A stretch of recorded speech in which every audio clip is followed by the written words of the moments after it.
నంద్యాల పట్టణ శివారు ప్రాంతంలోని summer storage tank, water filter బెడ్లు మరియు నీటి సరఫరా పథకాలను న్యాయశాఖ మైనార్టీ సంక్షేమ శాఖ మంత్రి శ్రీ ఎన్ఎండి ఫారూక్ పరిశీలించారు. ఈ సందర్భంగా మంత్రి ఎన్ఎండి ఫారూక్ మాట్లాడుతూ నంద్యాల ప్రజల నీటి సమస్యను పరిష్కరిస్తామని, సమ్మర్ స్టోరేజ్ ట్యాంక్ ని విస్తరించి ఫ్యూచర్లో నంద్యాలలో నీటి సమస్య రాకుండా చూస్తామన్నారు. అంతేకాకుండా గత తెలుగుదేశం హయాంలోనే ఈ సమ్మర్ స్టోరేజ్ ట్యాంక్ ని ఏర్పాటు చేయడం జరిగిందని, ఈ వైఎస్ఆర్సీపీ ప్రభుత్వం అధికారంలోకి వచ్చిన తర్వాత నీటి సమస్యను పట్టించుకోవడంలో విఫలమైందన్నారు.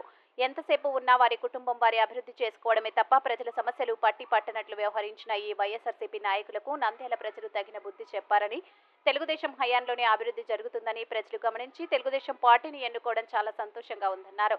గతంలో మాదిరే ఈసారి కూడా అభివృద్ధి అంటే తెలుగుదేశం అంటేనే అభివృద్ధి అనే విధంగా నంద్యాల రూపురేఖలు మారుస్తామని ఫారూక్ తెలియజేశారు. ఈ కార్యక్రమంలో మున్సిపల్ మరియు పబ్లిక్ హెల్త్ విభాగం డిఈ, ఏఈలు తదితరులు పాల్గొన్నారు.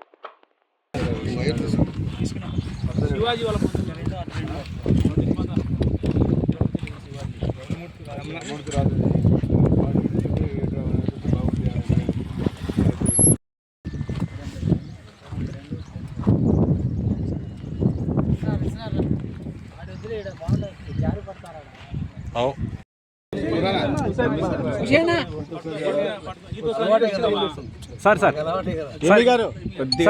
ఒక్క నిమిషం.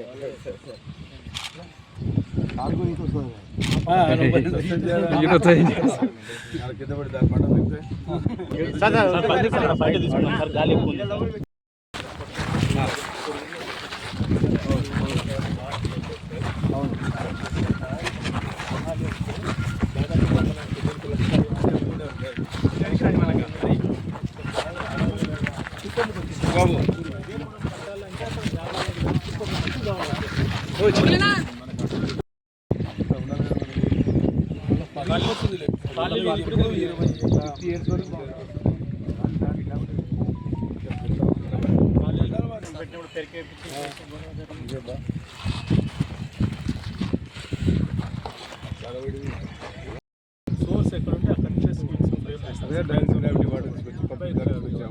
అది కూడా సరిపోదు, కొన్ని రోజులు సరిపోదు, ఉండాలి కదా.